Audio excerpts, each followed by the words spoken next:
ଆମେ ନେଇ ଆସିଲୁ ନିମପତ୍ର ଆଣିବା ପରେ ତା ଢାଳରୁ ଆମେ ନିମପତ୍ରକୁ ଗୋଟେ କଢ଼େଇରେ ବାହାର କରିଦେଲୁ। କଟି କଟି କରି ନିମପତ୍ର ଢାଳରୁ ବାହାର କରିବା ପରେ ଦେଖନ୍ତୁ ଆମେ ଯେତିକି ଆବଶ୍ୟକ ସେତିକି ବାହାର କରିନେଇଛୁ ଏବଂ ତାହା ଆମେ ଏବେ ସଫା ପାଣିରେ ଧୋଇ ନେବୁ। ଦେଖନ୍ତୁ ଆମର ଯେତିକି ଆବଶ୍ୟକ ସେତିକି ବାହାର କରିଦେଇଛୁ ଏବଂ ତାକୁ ଆମେ ସଫା ପାଣିରେ ଧୋଇ ଦେଉଛୁ।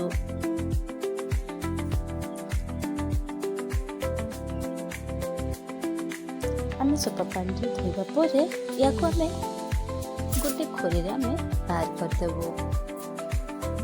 ଦେଖନ୍ତୁ ଆମେ ବାହାର କଲା ପରେ ଗୋଟେ ଖୋରିରେ ଆମେ ଏହାକୁ ଧୋଇଦେବୁ। ଖୋରିରେ ଧୋଇବା ପରେ ଏଥିରେ ପାଣି କିଛି ନିଗିଡ଼ି ଯାଇଛି ଦେଖିପାରୁଥିବେ। ତାପରେ ଆମେ ଏବେ ଚାଲିଲୁ ଏଲୋଭେରା କାଢ଼ିବା ପାଇଁ। ଆମର ଏଲୋଭେରାର ସାଇଡ଼ଟାକୁ ଆମେ କାଢ଼ିଦେଲୁ। ଏଲୋଭେରାଟା ବହୁତ ଛୋଟ ଆଉ କଷି ମଧ୍ୟ ଅଛି, ତା ଚୋପା ବିଲକୁଲ ବି ଟାଣ ହେଉନାହିଁ। ସେଥିପାଇଁକି ଆମେ ଆସ୍ତେ ଆସ୍ତେ କରି ତା ଚୋପା ବାହାର କରିଦେଲୁ। ଆପଣମାନେ ଚାହିଁଲେ କଷି ଏଲୋଭେରାଟାକୁ ସେମିତି ଚୋପା ନ ବାହାର କରି ମଧ୍ୟ ୟୁଜ୍ କରିପାରିବେ,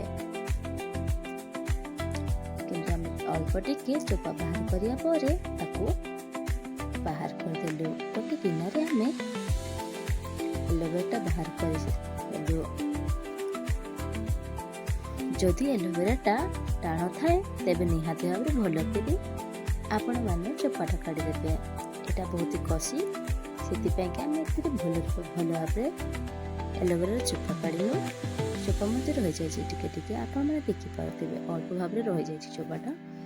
ଏଥିରେ ରହିଲେ କିଛି ପ୍ରୋବ୍ଲେମ୍ ନାହିଁ, କାରଣ ଏହା ବହୁତ ଭାବରେ କଷି ଅଛି। ସେଥିପାଇଁକି ଆମେ ଚାଲୁ ଯେ ଆମର ରଖିଥିବା ନିମପତ୍ରକୁ ନେଇକି ଗ୍ରାଇଣ୍ଡିଙ୍ଗରେ ଭରିଦେଲୁ। ଏଥିରେ ଆମେ ଗ୍ରାଇଣ୍ଡିଙ୍ଗ କରିବା ପାଇଁ ସବୁତକ ସେତିକି ଭିତରେ ଭରିଦେଲୁ।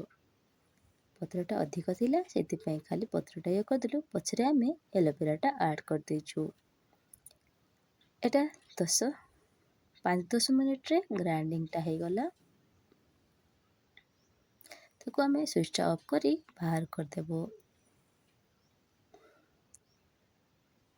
ଏହାକୁ ଆମେ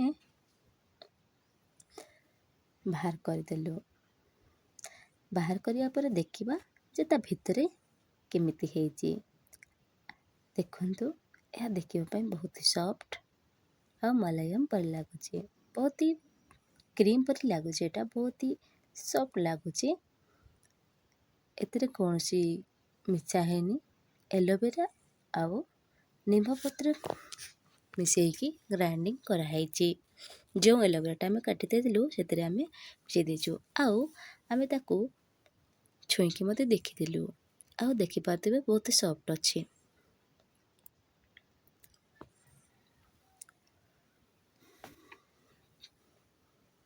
ଦେଖନ୍ତୁ, ତାହା ବିଲକୁଲ ମଧ୍ୟ ହାତରେ ଲାଗୁନାହିଁ, ବହୁତ ସଫ୍ଟ ହେଇଯାଇଛି। ଆଉ ଗଳା ଗଳା ହେଇ ମଧ୍ୟ ରହୁନାହିଁ, କାରଣ ତାହା ବହୁତ ବିଳେଇ ଯାଇଛି ସମ୍ପୂର୍ଣ୍ଣ ଭାବରେ। ତା ଦେହରେ ଆମେ ଗୋଟେ ଆମର ଆପଣମାନେ ଚାହିଁଲେ ଆପଣଙ୍କ କୌଣସି ଏକ କପଡ଼ାରେ, ଭଲ କପଡ଼ାରେ ତାକୁ ତା ନିମ ରସଟା ବାହାର କରିଦେବେ। ଆଉ ନିମ ରସଟା ଆମେ ତାକୁ ଜୋର ଦେଇକି ଦବେଇ ଦେଇ ତା ନିମ ରସଟା ବାହାର କରିବା ପାଇଁ ଚେଷ୍ଟା କରିଥିଲୁ। ସେହି ପ୍ରକାର କରିବା ଦ୍ୱାରା ଆମର ବହୁତ ଲେଟ୍ ହେଇଯାଇଥାନ୍ତା। ସେଥିପାଇଁକି ଆମେ ସବୁତକ ଗ୍ରାଇଣ୍ଡିଙ୍ଗ ହେଇଥିବା ପତ୍ରଟାକୁ ବାହାର କରିଦେଇ ଆମେ ତାକୁ ରସ ଚିପୁଡ଼ିବାରେ ଲାଗିଲୁ। ଆପଣମାନେ ସମ୍ପୂର୍ଣ୍ଣ ଭାବରେ ନିମଟା ଚିପୁଡ଼ି ଦେବେ ଆଉ ତାର ରସଟା ବାହାର କରିନେବେ। ଦେଖନ୍ତୁ କେଉଁ ପ୍ରକାର ଭାବରେ ତାହା ସମ୍ପୂର୍ଣ୍ଣ ଭାବରେ ବାହାରିବାରେ ଲାଗିଛି। ଏହା ଦେଖିବା ପାଇଁ ମଧ୍ୟ ବହୁତ ଲାଗୁଛି। ଏହା ସବ୍ ବେଷ୍ଟର ଖୋଳ। ଏବେ ଆମେ ସବ୍ ବେଷ୍ଟଟାକୁ କାଟିଦେବା। ଯେତିକି ଆବଶ୍ୟକ ସେତିକି ଆପଣମାନେ ସବ୍ ବେଷ୍ଟଟା ୟୁଜ୍ କରିବେ। ଆମେ ଆମର ନିମରସ ବାହାରିଥିବା ଅନୁସାରେ ଆମେ ଆମର ସବ୍ ବେଷ୍ଟଟା କାଟି ଦେଇଛୁ। ଆପଣମାନେ ସେଥିରେ ଯେତିକି ଆବଶ୍ୟକ ସେତିକି ଆପଣମାନେ ୟୁଜ୍ କରିପାରିବେ। ସୋ ବେସ୍ଟା ଅନଲାଇନ୍ରେ ମଗେଇଥିଲି। ଆଉ ଯେତିକି ଆବଶ୍ୟକ ହେଲା ସେତିକି କାଢ଼ି ତାକୁ ଥୋଇଦେଲି। ଆଉ ୟାକୁ ମୁଁ ଛୋଟ ଛୋଟ କରି କାଟିଦେଲି। ଆପଣମାନେ ଦେଖିପାରୁଥିବେ ଛୋଟ ଛୋଟ କରି କାଟି ଦେଇ ସାରିବା ପରେ ବହୁତ ଏହା କାଟିବା ପାଇଁ କଷ୍ଟ ଲାଗେ ନାହିଁ। ଏହା ବହୁତ ନରମ ଲାଗେ ଆଉ ସଫ୍ଟ ବି ଲାଗେ। ଆଉ ମୁଁ ୟାକୁ କାଟିବା ପରେ ଗୋଟେ ଜାଗାରେ ଗରମ କରିଦେଇଥିଲି ପାଣି, ସେଥିରେ ମୁଁ ୟାକୁ ଥୋଇଦେଲି। ଏହା ଥୋଇବା ପରେ ଏହା ଏକ ମେଲ୍ଟ ହେବାରେ ଲାଗିଛି। ଆପଣମାନେ ଦେଖିପାରୁଥିବେ ସୋ ବେସ୍ଟା ମେଲ୍ଟ ହେବାରେ ଲାଗିଛି।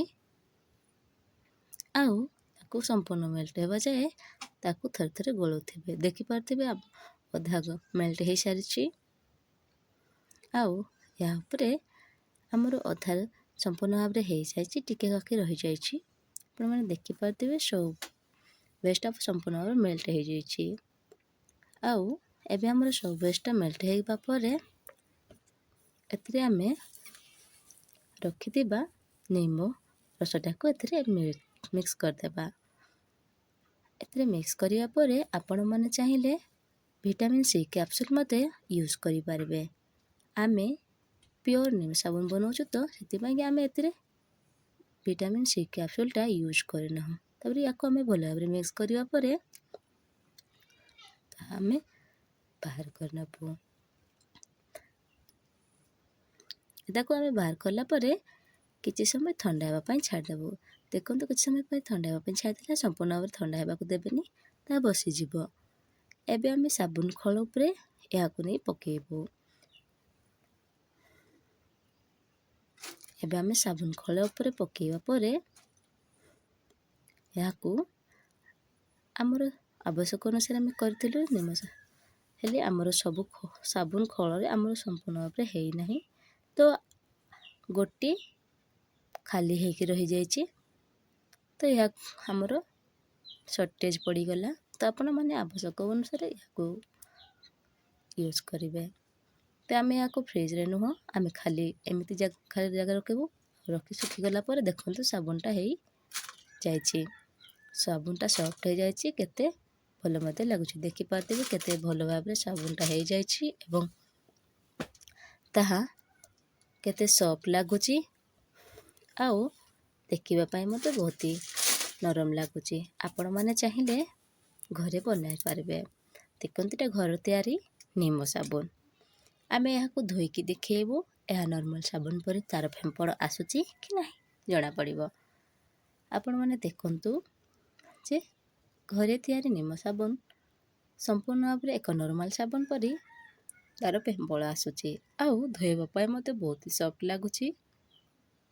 ଆପଣମାନେ ଦେଖିପାରୁଥିବେ କେତେ ସଫ୍ଟ ଲାଗୁଛି। ଯଦି କାହାର କାଛକୁଣ୍ଡିଆ ହେଇଥାଏ ତାହେଲେ ଏହି ପ୍ରକାର ନିମ ସାବୁନ ୟୁଜ୍ କରିବା ଦ୍ୱାରା ବହୁତ ଉପକାର ହେଇଥାଏ।